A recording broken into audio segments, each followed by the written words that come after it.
Mga kababayan, no? Ito na nga ba ang sinasabi nilang katapusan ng political career ni Sara Duterte, ang pagganta ng kanyang bagman na si Ramil Madriaga? Nako po mga kababayan. Kasi po, sa totoo lang mga kababayan, malaking ebidensya po ito. Gulo po ito. Gulo po ito mga kababayan. Alam niyo, isipin yung mabuti. Gulo po ito. Ma'am Chloe Nigel, salamat po sa super chatting. Thank you so much. 'Di ba? Mers, hello po sa iyo ma'am. And kay Ma'am Lily Tunini, hello po. Jason TV, ayan, hello po. Actually, mga kababayan, Ma'am Victoria Mutok, Ma'am Flor de Lisa Ofida, hello po. Ma'am Emily Portillo, hello po. So ito po mga kababayan, ipakita ko po sa inyo yung naturang balita, no? Kahapon or kagabi ng Billionaire News Channel. No, actually mga kababayan, ulitin ko, maiksi lang naman to, mga 1 minute video lang naman to, ipaparinig ko po sa inyo. Pakinggan nyo po. Wala pa mga isang taon mula nang ma-impeach si VP Sara, isang bagong affidavit ang lumutang.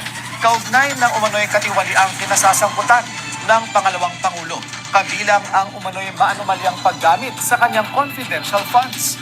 Ayon sa sinumpaang salaysay ng isang Ramil Madriaga na nakuha ng Billionaire News Channel, siya umano ang inatasan ng VP na bumuo ng Vice Presidential Security Group noong manalo ito sa 2022 elections.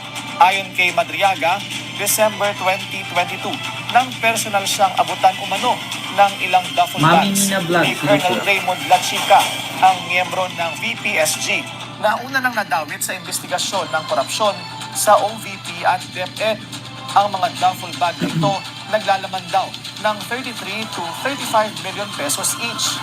Isa raw ang dineliver sa isang mayor sa Laguna.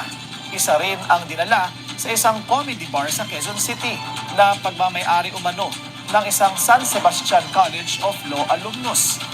Dito niya raw nakita si VP spokesperson Reynold Bunsayak na inutusan daw siyang iwan ang pera sa opisina ng naturang comedy bar. Isang duffel bag din daw ang i-deliver sa parking lot ng Office of the Ombudsman. Sa isang pagkakataon din daw, inutusan siyang mag-deliver ng sasakyang naglalaman ng 80 million pesos sa parking lot ng isang mall. Kalaunan, nakita niya umano itong minaneho ng asawa ni Ombudsman Prosecutor Ryan Kilala. Sinisikap pa ng Billionaire News Channel na kunin ang panig ng mga personalidad na nabanggit sa affidavit ni Madriaga. So yun po yun, mga kababayan. Malaking issue po yan, mga kababayan. Malaking problema po yan. Yan ang tanong ngayon kung paano yan ipaliwanag ni Sara. Kahit yung 16 niyang abogado magkanda utal-utal ipaliwanag yan.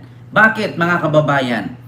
Okay sana malusutan ni Sara yan. Malusutan ni Sara. Kasi ganito yan mga kababayan. Nalusutan nga niya yung impeachment niya yung una. Ito pa kaya hindi? Mga kababayan, may possibility malusutan niya to. Kasi ikaw ba naman, 16 ang abogado. Lulusutan niya yan. Sasabihin niya yan, gawa-gawa lang yan, paninira lang yan. Tapos idadahilan nila dyan, bakit ninyo tinitira si Sara, bakit hindi kayo mag-focus sa flood control na korupsyon? Ganyan ang laging ilulusot nila, mga kababayan. Ganyan ang laging sasabihin. Bakit mas binigyan nyo ng priority yan? Bakit pinag-initan nyo si Sara? Bakit hindi ninyo atupagin itong issue sa flood control na bilyon-bilyon ang nawawala, trilyong pera ang ninakaw ng taong bayan? Ganun agad ang sasabihin yan, mga kababayan ng mga DDS, lalong-lalo na mga abogado niya. Pero, mga kababayan, pwede natin lusutan yan. Kung ako lang, pwedeng lusutan. Pero ang problema mga kababayan, hindi niya malulusutan yan. Bakit? Kasi pumunta siya ng BGMP. Anong koneksyon nung pagpunta niya sa BGMP na ang taong nagsalita na dati niyang bagman na si Ramil Madriaga ay nandun sa BGMP? Diba?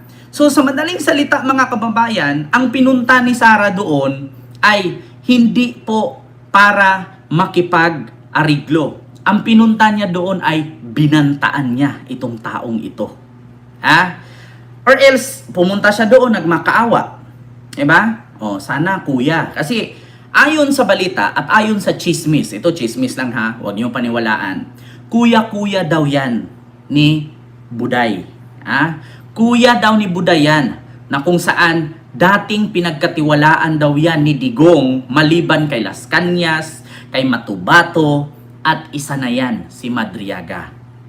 Ngunit mga kababayan, nagkataon na bumaba si Digong sa posisyon bilang presidente, kinasuhan si Madriaga ng kidnapping. Kidnap for ransom group kasi yan. Si Madriaga mga kababayan ay sangkot sa kidnap for ransom group. So ngayon, natanggal siguro siya bilang security ni Sara kasi nakulong nga. So ngayon mga kababayan, siguro pumunta siya doon, sabi parang wala naman tayong dito. Parang wala naman tayong pinagsamahan, Parang wala naman tayong pinagkaibigan, So ngayon, mga kababayan, eto na. Mga kababayan. So ito ang nangyari. Malulusutan po. Tapos na pala late ako. Hindi po, Ma'am Irene, hindi pa po. So ito ang nangyari mga kababayan. Malulusutan po yan ni Buday. Yung issue na yan na affidavit nga ni Madriaga. Pero mga kababayan, ang problema kasi, bawat kasi bumisita sa BGMP, naka-record ang pangalan yan. Titingin ka sa camera, kakapkapan ka, di ba? Tapos maglalagay ka pa nga ng pangalan mo doon di ba? So ibig sabihin, may record siya doon. Pwede naman nilang sabihin, mga kababayan, pwedeng sabihin yan ng kampo ni Sara na sinisiraan lang siya. Pwedeng sabihin ng kampo ni Sara yan na ginawaan siya ng kwento. Pero mga kababayan, ang problema dyan, ang problema dyan ay, di ba? Ang problema dyan, anong ginawa niya sa BGMP? Kung siniraan siya ni Madriaga, bakit nandun siya? Di ba? Mga kababayan, tanong ko lang. Kung siniraan siya at hindi totoo, bakit nandun siya? Pangalawa, kung siniraan siya ni Madriaga at gawa-gawa lang ni Madriaga yan, ano ba si Madriaga sa kanya? Di ba dati niyang security? At dati niyang kuya-kuya?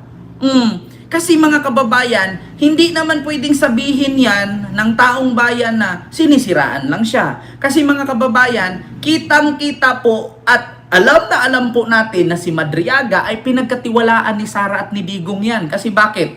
Mula pa kay Digong hanggang sa ipinasa ni Digong kay Sara yan. So sa madaling salita, malalim ang koneksyon nila at malalim ang alam ni Madriaga dyan sa mag-ama. So ngayon mga kababayan, sasabihin na naman nila to, binayaran. Sasabihin na naman ito, tinakot.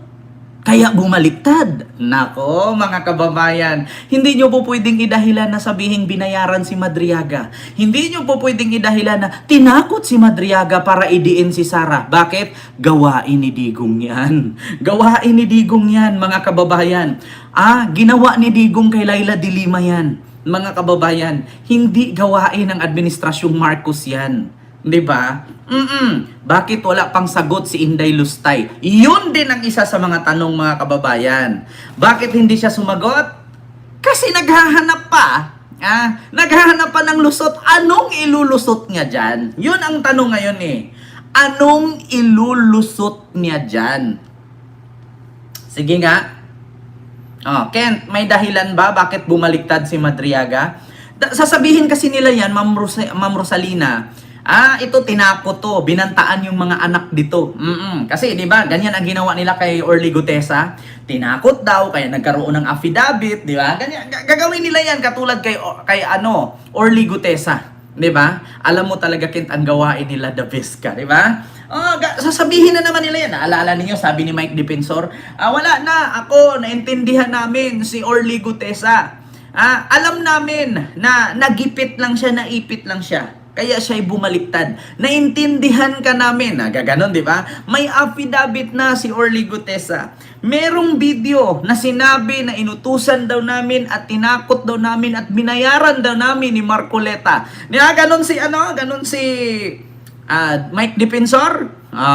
Sabi ko sa inyo mga kababayan, pero dito kay Sara, mahirap ito sabihin bumaliktad. Mahirap ito sabihin sinisiraan kasi matagal na nilang, matagal na niyang goons yan. Sa madaling salita, matagal na niyang manok yan. Ngayon mga kababayan, ganito lang kasimple yan. Kung talagang hindi totoo yan at walang koneksyon si Sara at walang hindi kasali diyan sa katiwalian na yan, o kung walang katunayan yan, walang katotohanan yung affidavit ni Madriaga, bakit hindi pa siya nagsasalita? Bakit wala man lang press conference? Bakit hindi man lang nagsasalita yung abogado niya? Bilyonaryo News Channel yan. Kung mali ang Bilyonaryo News Channel at kung hindi totoo yan, edi sana nagpa-press ko na ang Office of the Vice President. Anong kwenta nung kamera na napakamahal na umabot ng 700,000? Sige nga. Anong saysay nung camera mo? Anong saysay nung laptop mo na tag 200,000 each? Anong saysay nung telephone frontier mo dyan? Frontier ba ang tawag dyan? Anong saysay ng background mo dyan? Para hindi ka magpa-press con? Kamahal-mahal ng mga kagamitan ninyo dyan pang live. Kakamahal ng kagamitan nyo. May TV, may aircon, may camera. Anong kwenta ng camera kung hindi ka magpa-press con? Anong kwenta nung telephone frontier mo dyan? Anong kwenta nung ginagawa mong studio dyan sa OBP? So yun ang tanong ngayon mga kababayan. Pupunta na rin sa ibang bansa yan. Actually si Romeo, nasa dahig po siya ngayon. Mga kababayan, imposible naman itong mga DDS vlogger na kaharap ni Sara ay hindi nila naririnig yan. Putang ina, kapag dating kay Sara, kapag dating na dihadong-dihado si Sara, hindi nila makontent. Pero kapag dating kay PBBM na sinira ni Sara, ang bilis-bilis sila mag-content. Asaan yung mga DDS ngayon na tagapagtanggol kay Sara? Bakit hindi nila kinontent yan? Bakit hindi sila nag-react? Bakit hindi sila nag-vlog? Kasi hindi nila alam paano sagutin. Yun lang yun mga kababayan. Tanong ko lang, nasaan ang mga DDS vlogger? Bakit hindi sila nag-content yan? Bakit hindi nila sinabing paninira lang kay Sara yan? Bakit hindi nila dyan sila mag-vlog na, sinisiraan na naman si Sara. Ito na naman may bagong issue. Ito may faking witness na naman. Alam niyo kung bakit wala? Alam niyo kung bakit hindi nagko-content ang mga DDS vlogger? Kasi hindi nila alam paano sagutin. Kasi bakit? Baka mabara at mapahiya na naman sila. Kasi naalala niyo dati, sabi ni Digong, meron tayong presidenteng bangag noon, bangag ngayon, bangag ang ating presidente. Sabi niya, bangag ang ating presidente. Ngayon, tuwang-tuwa ang mga DDS vlogger. Yes, tingnan nyo. PRRD na nagsabi, bangag daw si BBM. Papalakpak silang latatak. Gaganong bangag. Tapos, pagka-interview, pagkabukas sa media, alam nyo, sabi ni Digong, adik, bangag. Wala akong sinabing adik, ganyan. Wala! Diba? Anong nangyari sa mga DDS vlogger? Diba sa kahapon sabi lang ni Tatay Digong, adik si BBM. Pero bakit ngayon sabi niya wala daw, hindi daw niya sinabing adik? Tapos anong nangyari sa mga vlog nila? Putang ina, nasunog isa-isa. Tignan niyo yung tatay ninyo, tinanggi. Kasi nag-uulyanin. Kaya mga kababayan, nakukuha na nilang aral yan, itong mga DDS vlogger na hindi agad-agad sumasagot. Bakit? Kasi hindi nila alam. Baka pagkabukas mag-iba statement ulit. Masusunog na naman at mapapahiya sila. Imbes na 1 million followers, naging 900,000 na lang. Bakit? Nag-unsubscribe. Diba? Nag-unsubscribe. Bakit? Nabubuisit ang mga DDS na supporter. Bakit sabihin? Sabi ni Digong adik. Tapos nireaksyonan ni Banatbay. Pag reaksyon ni Banatbay, kalaunan bukas, sabi ni Digong, hindi daw totoo yan. Wala daw siya sinabi. Nabuisit ang mga DDS supporter. Nag-unsubscribe. Bakit? Sinungaling si Banatbay. Yon ang tanong ngayon, mga kababayan. Diba? At totoo lang imposibleng hindi to napanood ni Sara. Poke ng ina. Hindi niya napanood. Yung latest nga nasayaw sa TikTok niya. Sumasayaw nga siya. Ganun-ganun nga siya, diba? Tapos nakasuot siya ng Snow White. Ganun nga siya, latest yun eh. So, ibig sabihin, nanood yan. Ang alam lang, ang ano lang ni Sarah dyan, hindi niya masagot. Bakit? Kasi totoo. Di ba? Mga kababayan, yan ang katotohanan. Di ba? Hindi, tignan nyo mga DDS ngayon, sobrang tahimik, di ba? Kasi hindi nila alam. Hanggat si Sarah hindi makahanap ng pangsagot, ang mga DDST kung bibigyan. Mga kababayan, hawudjud kaayo ni Sir Kent Bahoy? Ano daw? Sabi ni Jima Kilitoy. Mga kababayan, ganun lang yan. Ganun lang kasimpol yan. Hanggat si Sarah hindi alam kung ano ang palusot at sagot, ang mga vlogger tahimik. Kasi bakit? Less talk, less mistake. Baka madagdagan na naman kasi. Naku, Diyos ko.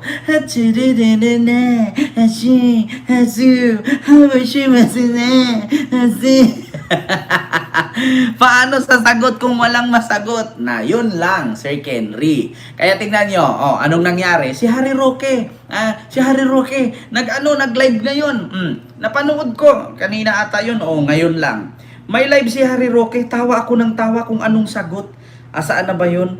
Saglit lang ha, mga kababayan. Actually, sa totoo lang, mga kababayan, yan na talaga ang end. Ay, magandang umaga po sa inyong lahat. No? Pakinggan natin si Roque. Ako, Christmas na, kaya mga Christmas decorations na. Pero, syempre, tuloy-tuloy pa rin po ang usapan natin tungkol sa ating mga buhay dito sa Pilipinas, sa mundo, na mga kapakalat laban kay Bibi Sara. Dapat alam na. Ito. Drug lords, no, nung huling eleksyon. Unang-una po, dapat po, bago tayo maniwala sa mga impormasyon ay pinapakalat laban kay Bibi Sara, dapat alam natin na talagang gusto sirain ng Bangag Administration si Bibi Sara dahil ayaw nila na sumunod na maging leader itong si Bibi Sara. No? Ayaw talaga. So talagang gagawin po nilang lahat para sirain siya. Lahat ng binato sa kanya, parang ako din, no? Binato ng lahat sa kanya, pero patuloy pa rin ang pagtitiwala ng ating mga kababayan. O diba, sinali na naman niya sarili niya. Ang sabi niya, huwag daw basta-bastang maniwala sa paninira kay Sara. Katulad daw sa kanya, sinisiraan, putang ina mo, Harry Roque. Kung siniraan ka ng administrasyong Marcos, tanong ko lang, saan mo galing yung perang ginastos mo sa dahig na milyon-milyon? Kung hindi totoong galing sa Pogo yan, anong negosyo mo? Sige nga, Harry Roque, kung siniraan ka ng administrasyong Marcos, anong maisagot mo, saan mo galing yung milyon-milyon mong perang ginastos sa dahig? Do you think you can sustain for how many months there in The Hague? Kung wala kang milyon-milyon, saan galing yung milyon-milyon mo? Wala ka namang negosyo. Anong negosyo mo, Harry Roque? Sige nga, bilang isang lawyer, do you think maka 60 million ka sa isang buwan? Diba? Kung siniraan ka ng Marcos administration, bakit hindi ka uuwi at sagutin mo na hindi mo tinanggap mula sa Pogo yung 60 million na baon mo dyan sa dahig? Diba? Ito pa, may nag-comment. Siko nga walang sworn statement naniwala kayo pero kay Ramil na may sinumpaang salaysay di kayo naniniwala. What the heck? Kaya nga, ito pa mga kababayan. Hindi daw totoo yan. Sabi ni Roque kasi peke lang daw yan. Fake news daw yan. Yung kay Gutesa, mga kababayan, merong affidavit pero peke, pinaniwalaan nila. Yung kay Saldico, walang affidavit, walang notaryo, pinaniwalaan nila. Pero ngayon, nung kay Ramil Madriaga, may notaryo, may pinanumpaang salaysay, may affidavit, legit at legal, hindi sila naniniwala kasi peke daw. Ayan na, mga kababayan. Baka sasabihin na naman ito ni Marcoleta, peke yan. Baka sasabihin na naman ni Marcoleta, hindi yan reliable source. Paano nangyari yun? Ayan, mga DDS. Anong maisagot ninyo dyan ngayon? Si Ramil Madriaga, may sworn affidavit. May pinanumpaan, may notaryo. Kay Saldico, walang notaryo, walang affidavit, puro kwento lang, naniwala ang mga DDS. Kay Gutesa, peke ang notaryo, peke ang affidavit, naniwala ang mga DDS. Ano yan? Sa bagay, hindi naman ako magtaka kasi mga bobo nga naman yang mga DDS na yan. So ngayon, mga kababayan, ang tanong, paano ni Sara lusutan yan? Alam nyo ba, ganito yan mga kababayan? Alam nyo matatapos ang termino ni Sara sa 2028 pa. Sa 2028 matapos ang termino ni Sara. Ngayon, sa February 2026, kung matuloy mga kababayan ang impeachment laban kay Sara, isa na sa ebidensya si Ramil Madriaga. So, kapag na-impeach mga kababayan si Sara, isa lang po ang kanyang patutunguhan. Makukulong, hindi na pwedeng pumasok sa anumang posisyon sa gobyerno. Sa madaling salita, maskin tanod, maskin sekretary ng barangay, hindi na siya pwedeng tanggapin. So sa madaling salita, makukulong siya, end of political career. Yan po ang katotohanan, mga kababayan. Yan na po ang katapusan ng political career ni Inday Sara Zimmerman Duterte Carpio. Yan po ang katotohanan, mga kababayan. 2028 pa po matapos ang termino nila. So sa 2026, kapag napatunayan na acquit or na convict siya dyan sa impeachment at hindi niya masagot itong affidavit ni Madriaga ngayon, ang kahinatnan ni Sara, end of political career. Bakit? Kapag siya kasi natanggal dyan sa impeachment, makukulong, matatanggal, or makonvict, hindi na siya pwedeng humawak sa anumang posisyon sa gobyerno kahit magwawalis sa kalsada, kahit tumanggap ng ayuda sa AX at ibubulsa ng 14 na barangay chairman, hindi na po siya makaka-avail nun. Bakit? Kasi she is no longer part of the government and she has no right to enter any position in the government because may kaso na kasi siyang katiwalian. Wala nang tiwala sa kanya ang gobyerno. Mga kababayan. Iyon po sa madaling salita ang end of political career ni Sara. 'Di ba? Wala pang press con si Sara kasi wala nga siyang masagot, ma'am. Hindi naman na natin pwedeng sabihin, ma'am, na paninira to ni Madriaga. Hindi naman natin pwedeng sabihin si Madriaga ay tinakot ng gobyerno kaya bumaliktad. Di sana kung tinakot ng gobyerno at bumaliktad, di sana nakalaya na si Madriaga ngayon. 'Di ba? Kung tinakot ng gobyerno kaya siniraan si Sara at binaliktad, anong ginawa ni Sara doon sa BGMP ng 10 oras ng gabi? Kaya siguro na ganyan si Sara, binisitang bigla si Madriaga kasi nag-iba ang statement. Kasi siguro, 'di ba, nung pumunta siya doon, ang akala niya nung nakulong yung tao, wala na siyang problema. Ang problema ngayon, mga kababayan, si Madriaga merong sinunumpaan or sworn affidavit na siya daw ay bagman ni Sara na nag-aabot ng mga pera mula sa confidential fund at hinatid sa mga iba't ibang personalidad. So ngayon, mga kababayan, kung talagang si Sara ay hindi guilty at hindi totoo ang sinabi ni Madriaga, anong ginawa niya sa BGMP? Ng 10 oras ng gabi. Hindi naman po pwedeng magbigay siya ng project doon sa mga PDL or person anong tawag dyan? Basta PDL. Deprived liberty. Hindi naman po pwedeng magbigay ka ng proyekto doon or feeding program 10 oras ng gabi. Pwede ka naman pumunta ng umaga doon, ba't 10 oras pa ng gabi? At saka higit sa lahat, hindi ka naman pagkaguluhan doon sa kulungan kaya nasa rehas naman yung mga nakakulong. Imposible naman na bawal ka pumunta doon, ma'am, ng umaga, gabi ka pumunta. 10 oras ng gabi, bibisitahin mo yung tao. Bakit? Kasi siguro, mga kababayan, nalaman niya na may affidavit na. Nako. At doon siguro nagmamakawa, kuya. Anong nagawa mo? Bakit mo ginawa sa akin to? Kuya, bakit mo nagawa sa akin to? Tinuring kitang kuya. Binigay ka sa akin ng daddy ko. Bakit ka bumaliktad? Ganon siguro. Inimagine ko lang. hanggang sa umuwi, kasi walang napala, nakapirma na dun sa affidavit O pagbabawiin yun ni Madriaga, ang kanyang affidavit or pinanumpaang affidavit, makakasuhan siya. Mababalik sa kanya yun. Mas lalong tataas ang sentensya niya. So ngayon siguro nung nalaman ni Sara na may affidavit na si Madriaga na dati niyang bagman, na dati niyang hetman ni Digong, ayun, pumunta doon, nagmamakaawa siguro, kuya. Alam mo, bakit mo ako ginaganito? Kuya, ang turing ko si pamilya tayo. Bakit? Putang ina mo! Putang ina mo ka! Di ba? Baka nagtatantrum na si Sara dun sa loob ng BGMP. Hindi ito mangyayari. Hindi ito pwede. Putang ina mo. Ni hao, Xipaw, Xipu, Xi Jinping, Gurgur. Hindi ito mangyayari.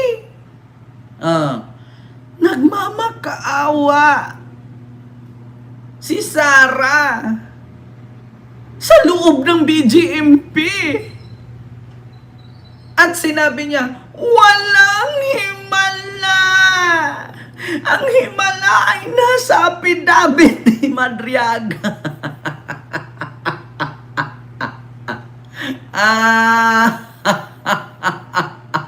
Anong ginawa mo dun sa BGMP kung hindi totoo yung salaysay ni Madriaga? Hindi mo naman po pwedeng sabihin binayaran. Hindi naman po pwedeng sabihin tinakot. Kasi paghahanapan ka ng ebidensya, sige, maglabas ka ng ebidensya, binayaran ni Marcos yan para bumaliktad. Maglabas ka ng ebidensya, tinakot ni Marcos yan, asan yung pasa? Asan yung bugbog? Asan yung Bartolina? Hindi naman gawain ng tatay mo yan, natatakutin si Kerwin Espinosa para idiin si Dilima. Hindi naman gawain ni Marcos ang gawain ng tatay mo na patayin ang tatay ni Kerwin na si Mayor Espinosa para bumaliktad at idiin si Dilima. Gawain nyo yan. Gawain ng tatay mo, magpapasok ng PIDEA, tapos tataniman ng droga sa loob. Tapos sasabihin, ito, house raid. Gawain ng tatay mo yan. Kaya hindi nyo po pwedeng sabihin na bumaliktad kasi binayaran ni Marcos, bumaliktad kasi tinakot ni Marcos. Kung tinakot yan, edi sana may pasa yan, may bugbog yan, may bungi yan. May itim yung kuko yan kasi tinutorture. Ang tanong ngayon, yung sworn statement or sworn affidavit ni Madriaga, may notaryo. Paano mo lusutan yan? Ito, isa lang ang masasabi ko. The end of political career ni Sara ay walang iba kundi si Madriaga ang magtatapos ng political career ni BP Sara. Diba? Naku, mga kababayan. Ay, Diyos ko talaga. Sunod, mga kababayan. Dito tayo. Ano yan, Kent? Yung sunod mong topic. Dito tayo sa mga senador. Naku po, eto na. Nakita nyo naman sa ating thumbnail, mga kababayan. Kung sino-sino yung senador dyan. Si Joel Villanueva, si Jinggoy Estrada, si Bong Revilla, Nancy Binay, Chase Escudero, at Grispo. Disclaimer lang, hindi ko pa nalagay dyan si Mark Villar. Mga kababayan, ayon sa balita, sunod na daw kasuhan iyang mga yan. Sunod na daw kakasuhan ng Ombudsman, DOJ at Supreme Court iyang mga yan. Bakit? Ganito yan, mga kababayan. Kasi naaresto na itong mga district engineer, diba? Kung nakita ninyo. Pangalawa, naaresto na itong si Diskaya. Kita nyo si Diskaya, kusang sumuko sa NBI at sabi nga niya, bakit ako ikulong? Biktima lang din naman ako. So paano na mga anak ko? So tanong ni Diskaya, paano daw ang mga anak niya pag nakulong silang mag-asawa? Di sana inisip mo yan, paano din ang buhay ng mga pamilyang namatay nung nabahaan dahil sa ninakawan ninyong project? Diba? Wala kaming pakialam sa mga anak mo. Yeah? Ang paki namin, may paki ka ba sa amin? May paki ka ba sa amin? Bakit kami magkakaroon ng pake sa mga anak mo kung makulong ka? E di sana inisip mo yan. Diba? Sana inisip mo yan, bago ka gumawa ng katarantaduhan na meron ka palang anak. Ngayon sasabihin mo, paano na mga anak ko? Paano na kapag makulong kami mag-asawa? Eh di sana tinanong mo din yan sa amin. Paano yung mga nabahaan? Ang ganda ng aming sasakyan, ang ganda ng aming bahay. Paano yung mga nasalanta? So ngayon mga kababayan, no? Diyan, mga kababayan, ay nako po. Ito, mga kababayan, iparinig ko lang sa inyo konti, mga kababayan, itong kay Sara Duterte, no, back tayo dito, mga kababayan, kay Sara Duterte. Ito po ito, back tayo kay Sara Duterte. Pakinggan ninyo May bagong whistleblower at bagong pasabog laban kay VP Sara. Ang revelasyon, suportado umano ng mga pogo at drug lord ang political campaign ng vice. Narito ang exclusive agenda report ni Dexter Ganibe ng Abante.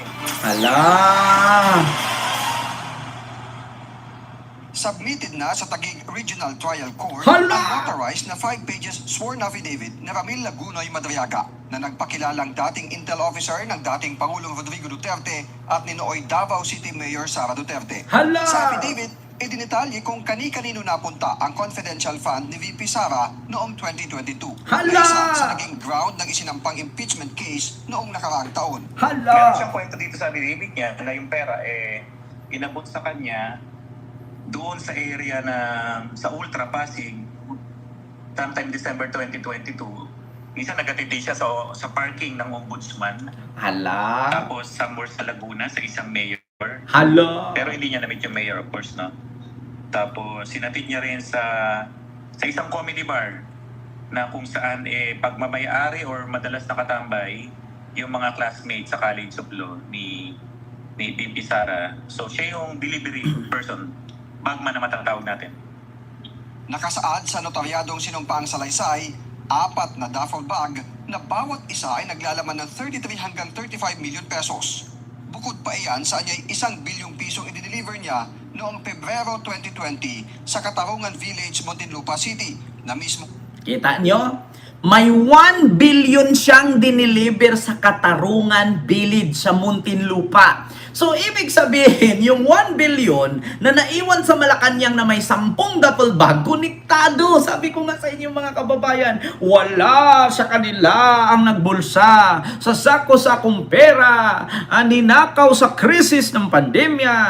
Ang mga tao, pinagkakitaan, pinatay at pinagnakawan. Nakakita ninyo?